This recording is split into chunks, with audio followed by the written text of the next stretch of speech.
how am I going to change in order to survive? When it comes to my own business, when I stepped away from Black Enterprise about 4 years ago and went to open up my own shop as a Graves Advisory Group, number one, hindsight 2020, I don't know if I would have stepped out into the middle of the fray in April of 2008. I didn't know the floor was going to keep on falling. I was like, what is this? It kept on dropping. But I'm proud to say that I have survived those challenging times, and they truly were challenging in many respects. But my original business hypothesis was that I had called on a lot of businesses who wanted to get to know African-American, affluent people just like yourselves. They wanted to know entrepreneurs. They wanted to know educated folks. They wanted to know, how do we know them in every respect of their life? So what do they, where do they vacation? What do they like to do? What do they like to buy? What are their hobbies? They want to know about our culture. They wanted to know about all of you because they wanted to get to those consumers. So that was a great thing, and I felt like I had my hand on the pulse of it. So my original business hypothesis was basically connecting consumers to major brands in this space. Well, the flaw with that theory was that, once the recession really hit full steam, nobody really wanted to hear about, but my original name of the company was Black Affluent Marketing. Once they started tossing white people out the window 10,000 at a time, nobody really wanted to hear about my black affluence anymore. It became kind of a moot subject at that point. I then had to reconfigure. I had to change. Now I had to come up with a new pitch. So what was going to be the new pitch? The new pitch was that I had to now say, okay, instead of connecting consumers with business, it seemed to me that in order to survive, the only folks that I really saw in the economy who I knew still had some money, it was a matter of whether or not they wanted to spend it and where they wanted to spend it, was how do I connect corporations with other corporations, because I still had good relationships. And those relationships were fostered by being the guy who was on the plane every week, twice a week, flying around the country to call on these same advertisers. So that became the direction of my company. It took on more of a B2B model than the previous consumer model. My experiences have taught me the value of flexibility. They have also taught me the value of honest self-assessment. This is the hard part, no question. Looking in the mirror always runs the risk of seeing something that you don't like, and that maybe you aren't the person you strive to be. For those who have a pen, write down a number for me. Write down a number and just look at it. Just 4 digits. 4, 6, 2.1. That's 462.1. October 2002, October 25th, specifically of 2002, me, your boy, weighed 462.1 pounds. I'm going to say that again. I weighed 462.1 pounds. Now, I had to decide, was I going to change, or was I going to let circumstances prevail and perhaps there'd be a very different ending than there is today? Now, I'm not as slim as the past. I already referenced the fact he had a 20-inch waist, which does annoy me. I'm jealous. I can hate. Just a little bit of hate. Just hate his waist. Love him, but hate his waist. But I had to decide at the time what was I going to do. And I decided that the right thing for me was to have a gastric bypass. But you have to be able to look in the mirror and say, is this working? Is it working for my health? Is it working for my family? Is it working for my life? Is it working for my professional career? You know, as an owner in a business, when we owned the Pepsi-Cola business and I was still there, I could make a lot of accommodations for myself, seating, going to different places, et cetera. But the reality is that people did look at me through a certain lens. And I could argue all day and say, well, that's not fair. I should be considered for the content of my character, the quality of what I bring to the table, all the above. I can make that argument. But the reality is that people are going to look at you the way that they look at you. And I decided to change for me for several different reasons, but the number one reason was to stay alive. I had a cardiologist at the time and I was concerned about having a heart attack, and I had some brief chest pain. And I went to see my doctor, and he's a good friend also, and he's clearly one of the most soulful, gifted brothers anywhere, and very religious cat, located in Atlanta. So I went to see my good friend Dr. Leggett, and I said, Doc, I got chest pain. What do you think? He said, well, Mike, look, you got good news and bad news. I said, the good news is you are definitely not going to have a heart attack. No way in the world you're going to have a heart attack. He said, you got, arteries are clean, veins are clean, no problem, no blockage, you don't need any stents, no madness at all. He said, the bad news is, you cannot continue along this path. He said, I can almost 100% guarantee you are not going to die of a heart attack. He said, Mike, you are going to die of heart failure. And there is a difference. It's a medical difference. Heart attack would suggest blockage. Heart failure, he said, Mike, you could go into a gym. He said, you're a big, strong cat. He said, you could go into a gym. He said, you could be lifting a dumbbell, a 1-pound dumbbell like this. He said, you could lift this dumbbell over and over and over until the cows come home. He said, Mike, the problem is eventually the cows are going to come home. And your heart is the muscle that would otherwise move that one day literally is just going to give out. So I had a decision to make.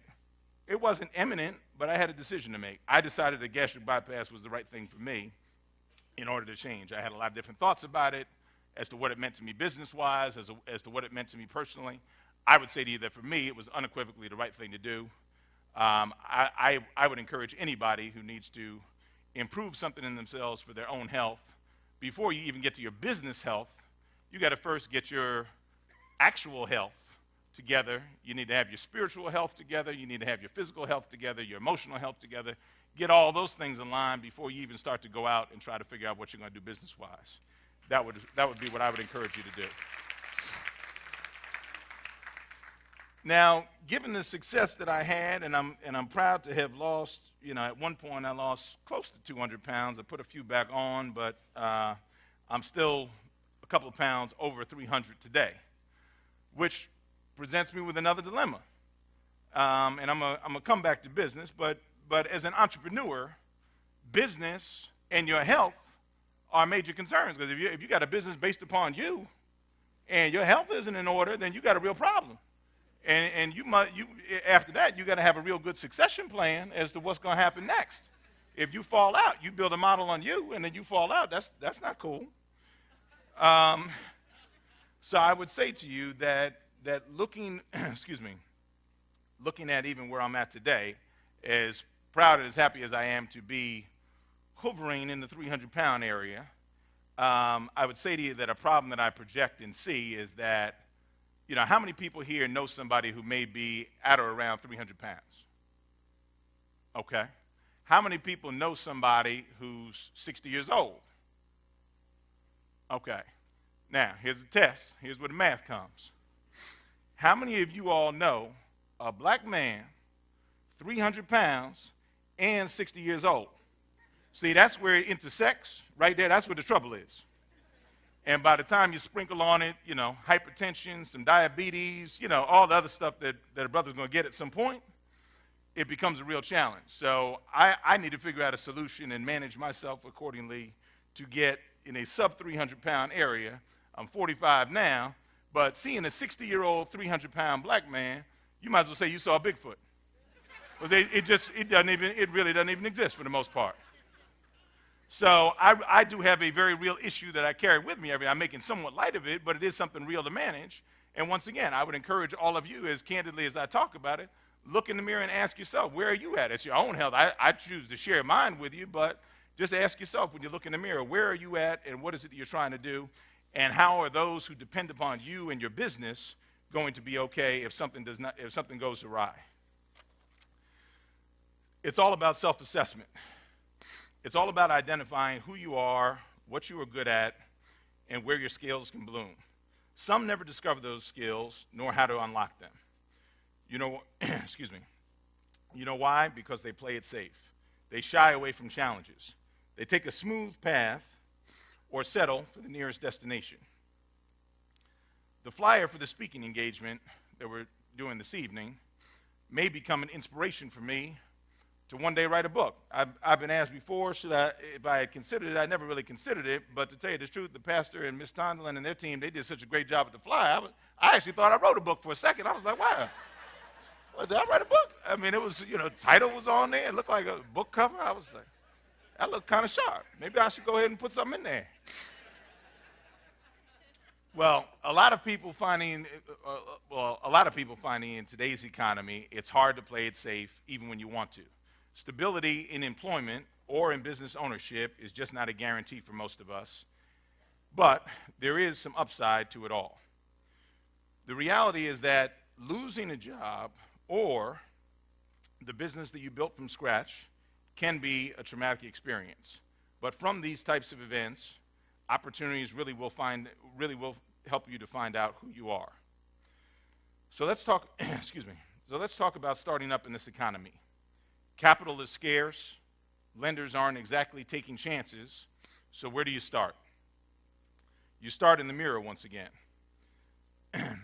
First, the thing you have to determine is whether you really have the makings of an entrepreneur. Now, folks, this is where the technical aspect of our program is going to get interesting. Where is Mr. Cleveland? Is somebody, okay, you're not Mr. Cleveland, but you look Cleveland-esque. You work with Cleveland? Okay, then work with me. Okay, beautiful.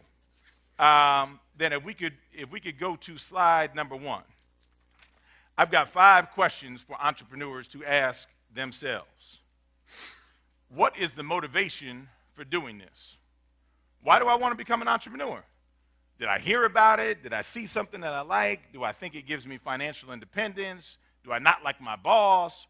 What is it that's driving me to say, I want to do this? First, got to ask yourself that question.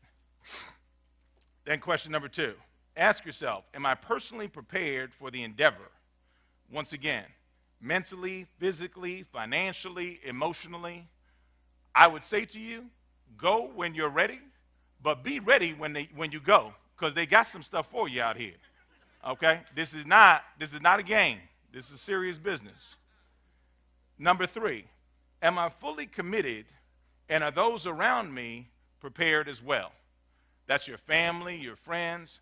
I've got a friend right now in Philadelphia, not in entrepreneurship, but she's committed to something. She's getting her master's degree in education. She said, Mike, I love you to death, but I'm not going to see you for about another year. She said, I'm going undercover. I got to write papers nonstop. I'm trying to come out of here with my master's degree. And she, true to her word, she only comes up for air, every once in a while. She'll call you and say, hey, G, I'm taking a study break for 5 minutes, and then she's back into her thing. So you got to ask yourself, her husband has to be prepared for that. Her friends have to be prepared for that. You have to ask yourself the same kinds of questions. Are the people around you prepared to make the commitment along with you? Number 4, am I a strong communicator and a salesperson? Some of you may say to yourself, well, I don't necessarily need to be a salesperson because I'm going into, some business where you feel you can kind of maybe hide behind a computer screen, maybe do some trading or do something that's not going to expose you day-to-day dealing with folks in sales.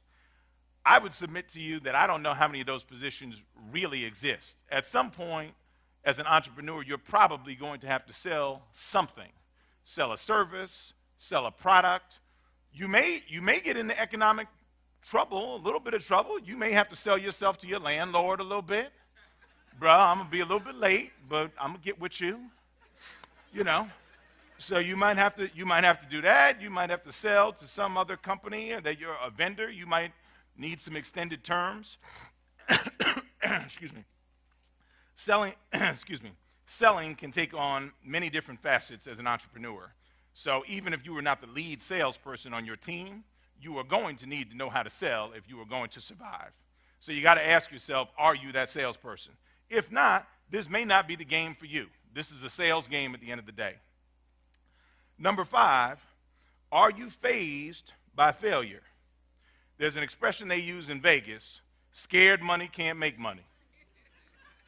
Scared money cannot make money. If you're scared to roll the dice, if you're scared to put your money on the line, once again, this may not be the game for you. Play it safe. Stay at home. But out here, this is grown folks' business. Okay? So if you're going to play in the entrepreneurship game, be prepared. I would say to you a litmus test, even more so than those, because a lot of you folks may not gamble. I would ask you this. Number 5 is, if you're afraid to fail, let me make it real simple. Were you ever good at asking a girl to dance? Now, be honest with yourself. Were you good at it? Ask her to dance. If she said no, did you hang your head and go home, or did you go and ask the next one? See, if you went home, this is not the game for you. You got to go ask the next. You're going to have to brush that off and go ask again. And keep on asking until somebody says, I want to dance.